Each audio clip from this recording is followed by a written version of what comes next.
क्या हुआ जब पुनर्जन्म के 9 साल बाद एक लड़की पहुंची महाकुंभ में और फिर वहां एक साधु को देखकर कहने लगी, इसी ने मुझे मारा था। इस घटना की पूरी सच्चाई जब आप सुनोगे तो आपके पैरों के नीचे से भी जमीन खिसक जाएगी। वीडियो की शुरुआत करने से पहले महादेव के सभी सच्चे भक्त वीडियो को लाइक करके कमेंट बॉक्स में हर हर महादेव अवश्य लिखिएगा। दोस्तों, इस घटना की शुरुआत होती है राजस्थान के शिवपुरा जिले से, जहां सुरेश जी परमार और उनकी पत्नी वीना परमार रहा करते थे। सुरेश जी अपने खुद का एक छोटा मोटा व्यापार चलाते थे, जिससे वो ठीक ठाक कमाई कर लेते थे और जैसे तैसे अपना और वीना का गुजारा कर लेते थे। एक दिन सुरेश जी को खुशखबरी मिलती है, वीना गर्भवती है। खुशखबरी सुनते ही सुरेश जी खुशी से नाचने लगते हैं और पूरे 9 महीने तक वीना का बहुत अच्छे से ख्याल रखते हैं। वीना की कोख से 9 महीने बाद एक बहुत ही सुंदर बच्ची का जन्म होता है। सुरेश जी और वीना जी अपनी बेटी से बहुत प्यार करते थे। उन्होंने उसका नाम प्रतिका रखा था। प्रतिका धीरे धीरे बड़ी होती जा रही थी। सुरेश जी प्रतिका का स्कूल में एडमिशन करवा देते हैं। प्रतिका बचपन से ही पढ़ाई लिखाई में बहुत अच्छी थी। वह हमेशा स्कूल में पहला स्थान प्राप्त करती थी। लेकिन प्रतिका के मन में बचपन से ही पानी को लेकर एक अजीब सा डर रहता था। उसे कई बार रात को पानी के सपने आते थे। ऐसा लगता था मानो वह पानी में डूब रही है। वो कई बार रात में जोर जोर से चिल्लाने लगती, मुझे धक्का मत दो, मुझे बचा लो, मुझे बचा लो। जब वह किसी नदी या तालाब को देखती तो उसका पूरा शरीर कांपने लग जाता।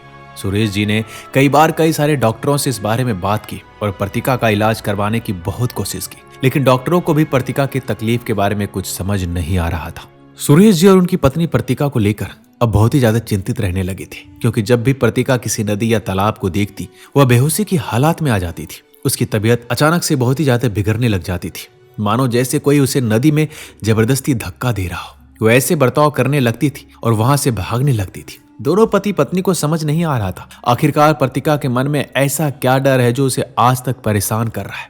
सुरेश जी ने कई बार प्रतिका से बातचीत की, लेकिन प्रतिका को उस डर के बारे में कुछ भी पता नहीं चल पा रहा था। वो बस इतना ही कहती थी कि मैं जैसे ही पानी के सामने जाती हूँ मुझे पता नहीं क्या हो जाता है। मुझे ऐसा लगने लगता है कहीं कोई मुझे पानी में धक्का दे देगा और मैं वहां से भाग नहीं पाऊंगी। मुझे कुछ समझ नहीं आता है और मेरी तबीयत अचानक से बिगड़ने लग जाती है। धीरे धीरे कुछ साल बीत जाते हैं। अब प्रतिका पूरे 9 साल की हो गई थी, लेकिन आज भी उसके मन में पानी को लेकर वही डर लगा हुआ था। वह जब पानी को देखती उसकी हालात बिल्कुल बेहोशी जैसी हो जाती। फिर एक दिन सुरेश जी अपने गांव के जो सबसे बड़े संत महात्मा होते हैं उससे बात करते हैं। उन्हें प्रतिका के इस डर के बारे में बताते हैं। वो महात्मा कहते हैं उस बच्ची के मन में शायद पिछले जन्म का कुछ डर बसा हुआ है जो आज तक डरा रहा है।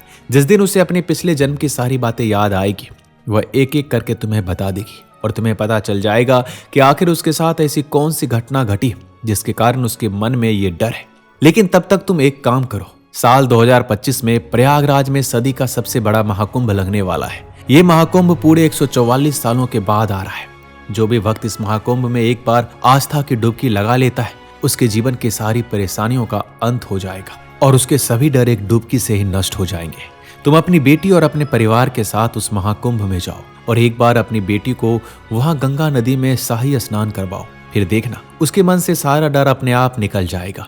सुरेश जी को भी उन महात्मा की बातें सही लगी। वो सोचने लगे कि मैं अपने परिवार के साथ महाकुंभ में जाऊंगा, महाकुंभ का लाभ भी उठा लूंगा, शाही स्नान भी हो जाएगा और सभी साधु संतों के आशीर्वाद से मेरी बेटी के मन में जो भी डर है वो डर भी दूर हो जाएगा।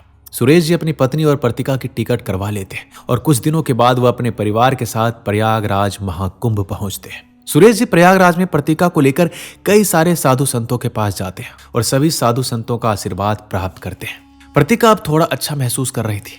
रात बीत जाती है। अगले दिन शाही स्नान का दिन आता है। लाखों करोड़ों श्रद्धालुओं की भीड़ और लाखों साधु संतों के साथ सुरेश जी अपने परिवार को लेकर शाही स्नान की ओर आगे बढ़ते हैं। जैसे ही वह गंगा नदी के तट पर पहुंचते हैं, नदी को देखते ही प्रतिका के मन में बहुत ही ज्यादा घबराहट होने लगती है। सुरेश जी प्रतिका को कहते हैं तुम्हें बिल्कुल डरने की जरूरत नहीं है, मैं तुम्हारे साथ हूँ, हम सभी साथ मिलकर शाही स्नान करेंगे। लेकिन प्रतिका जैसे ही अपना पहला कदम आगे बढ़ाती है उसे बहुत ही ज्यादा घबराहट होने लगती है। वो वहीं के वहीं बेहोश हो जाती है। उसकी तबीयत बहुत ही ज्यादा बिगड़ने लगती है। फिर सुरेश जी गंगा नदी में से एक लोटा जल भरकर लाते हैं और जैसे ही प्रतिका पर जल के छींटे डालते हैं प्रतिका दोबारा होश में आ जाती है। वो डरते डरते कांपते कांपते कहने लगती है मुझे नदी में धक्का मत दो, मैं नदी में जाऊंगी तो बच नहीं पाऊंगी, मुझे नदी में धक्का मत दो। वह जोर जोर से इस प्रकार से चिल्लाने लगती है। तभी वहां पास में एक बहुत ही सिद्ध और चमत्कारी साधु महात्मा खड़े होते हैं। वह पूरी घटना को देख रहे थे। वह सुरेश जी के पास आते हैं और पूछते हैं क्या हुआ है, सुरेश जी जब उन महात्मा को पूरी घटना के बारे में बताते हैं तो महात्मा कहते हैं, कई बार कुछ लोगों के साथ पिछले जन्म में कुछ ऐसी घटनाएं हो जाती है जो आने वाले कई जन्मों तक उनके दिमाग में जगह बना लेती है। तुम्हारी बेटी के साथ भी शायद पिछले जन्मों में कुछ घटनाएं हुई है जो इसे आज तक परेशान कर रही है। तुम बिल्कुल चिंता मत करो। और वह प्रतिका से कहते हैं, बेटी 2 मिनट शांति से आंख बंद करके बैठ जाओ। फिर वह अघोरी बाबा नदी में से थोड़ा जल लेकर आते हैं। अपने हथेली में से जल लेकर कुछ मंत्रों का जाप करके प्रतिका पर जैसे ही गंगा जल के छींटे डालते हैं तभी प्रतिका को अचानक से कुछ होने लगता है। वह जोर से अपना माथा पकड़कर घूमने लगती है। सुरेश जी ये सब देखकर बहुत ही ज्यादा डर जाते हैं, लेकिन वह अघोरी बाबा सुरेश जी से कहते हैं, तुम बिल्कुल भी चिंता मत करो। तुम्हारे बेटी के साथ पिछले जन्म में कुछ हुआ है जो अभी तक उसे परेशान कर रहा है। उसके दिमाग में वही बातें चल रही है, इसलिए तुम्हारी बेटी का ये हाल है। कुछ मिनट बाद जैसे ही प्रतिका होश में आती है वो वापस से चिल्लाने लगती है, मुझे नदी में धक्का मत दो, मैं तुम्हारे हाथ जोड़ती हूँ, मैं तुम्हारे पैर पड़ती हूँ। तब सुरेश जी शांति से अपनी बेटी को पकड़कर उससे पूछने लगते हैं, क्या हुआ है, तुम इतना डर क्यों रही हो? तब प्रतिका कहने लगती है, मैं एक 25 साल की लड़की थी और मुझे धोखे से पानी में धक्का दे दिया गया। नदी में डूबने के कारण मेरी मृत्यु हो गई थी। मेरा नाम सुनीता है और मेरे कातिल का नाम रमेश है, जिसने मुझे जबरदस्ती पानी में धक्का देकर मेरा जीवन समाप्त कर दिया था। फिर वहां खड़े अघोरी बाबा प्रतिका से बात करने लगते हैं और पूछते हैं, बेटी तुम किस गांव में रहा करती थी? पूरा सच बताओ, तुम्हारे साथ क्या हुआ था? पूरी घटना की जानकारी हमें दो। तब प्रतिका कहती है, मैं उत्तर प्रदेश के शिवगढ़ जिले में रहा करती थी। बचपन से ही रमेश से मेरे घर वालों ने मेरा बाल विवाह करवा दिया था, लेकिन जब मैं रमेश के साथ धीरे धीरे रहने लगी तो मुझे पता चला वो बहुत ही बुरा लड़का है। वह बहुत ही ज्यादा नशा करता है और बहुत ही ज्यादा जुआ खेलता है। रमेश ने धीरे धीरे जुए में हमारी सारी जमा पूंजी समाप्त कर दी थी। हमारा घर भी बिक चुका था। हमारे पास रहने को घर नहीं था। हम किराए के मकान में रहा करते थे। रमेश आए दिन मुझसे बहुत ही लड़ाई झगड़ा करता था, लेकिन फिर भी मैं जैसे तैसे रमेश का साथ निभा रही थी। एक दिन रमेश रात को नशे में घर आता है और मुझसे कहता है, तुम अपनी शादी के सारे गहने मुझे दे दो। मैं जुए में पैसा हार गया हूं, लेकिन मैंने वो गहने देने से मना कर दिया।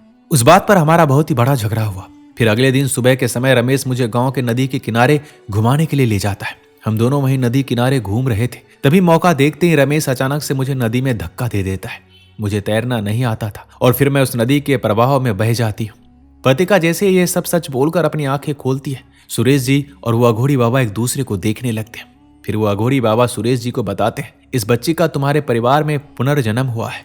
इसके साथ पिछले जन्म में ये जो घटना हुई, ये घटना आज तक इसे परेशान कर रही है, क्योंकि इस बच्ची को आज तक न्याय नहीं मिला है। ये बेटी तो तुम्हारी ही है, लेकिन इसके मन में पिछले जन्म की कुछ यादें हैं। शायद जब इसे न्याय मिलेगा तो इसे शांति मिलेगी और इसकी दिमाग में वो यादें और डर निकल जाएगा। फिर वो अघोरी बाबा कुछ मंत्र बोलकर गंगा जल के कुछ छिटे प्रतिका पर डालकर वहां से चले जाते हैं। अब सुरेश जी बहुत ही ज्यादा परेशान थे। उसे समझ नहीं आता है कि आखिर क्या किया जाए। फिर वो सोचते हैं, प्रतिका ने जो पता बताया है उस पते पे जाना चाहिए। फिर सुरेश जी अपने परिवार के साथ प्रतिका को लेकर उत्तर प्रदेश के शिवगढ़ गांव में जाते हैं, लेकिन वह पहले पुलिस स्टेशन जाते हैं और पता करते हैं कि आज से 9 साल पहले किसी लड़की की डूबने की कोई रिपोर्ट दर्ज थी या नहीं। तब उन्हें शिवगढ़ के पुलिस थाने से पता चलता है कि आज से ठीक 9 साल पहले सुनीता नाम की एक लड़की की गांव की नदी में डूबकर मौत हुई थी और आज तक उसकी वजह पता नहीं चल पाई। शायद वह गलती से नदी में गिर गई थी और उसे तैरना नहीं आता था, इसलिए उसकी मौत हो गई। लेकिन सुरेश जी पुलिस वालों को पूरी घटना के बारे में बताते हैं। पहले तो पुलिस वाले सुरेश जी की बातों पर विश्वास नहीं करते, लेकिन फिर सुरेश जी पूरी घटना को विस्तार में सही से समझाते हैं और रमेश का नाम बताते हैं, किस प्रकार रमेश जुए में पैसे हार गया था और किस प्रकार से उसने इस घटना को अंजाम दिया। तब पुलिस वालों को सुरेश जी की बातों पर विश्वास होता है। तब वह प्रतिका को लेकर उसी घर में जाते हैं जहां वो पहले रहा करती थी। प्रतिका जैसे ही घर में पहुंचती है वह डरने लगती है, लेकिन उस घर का पूरा रास्ता उसे पता था। उसे घर के एक एक कमरे के बारे में पता था। पुलिस जैसे ही घर का दरवाजा खोलती है, सामने रमेश नशे की हालत में सोया होता है और सामने ही दीवार पर सुनीता की तस्वीर लगी होती है, जिस पर उसकी मृत्यु की दिनांक 9 साल पहले की लिखी होती है। प्रतिका जैसे उस तस्वीर को देखती है वो चिल्लाने लगती है, ये मैं हूं और इसी ने मुझे नदी में धक्का दिया था।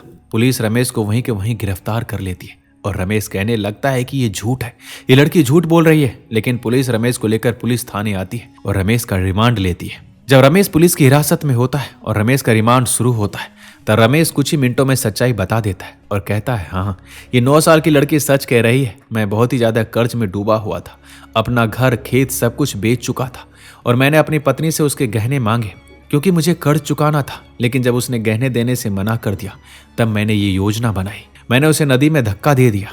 वह नदी के प्रभाव में काफी आगे बढ़ गई।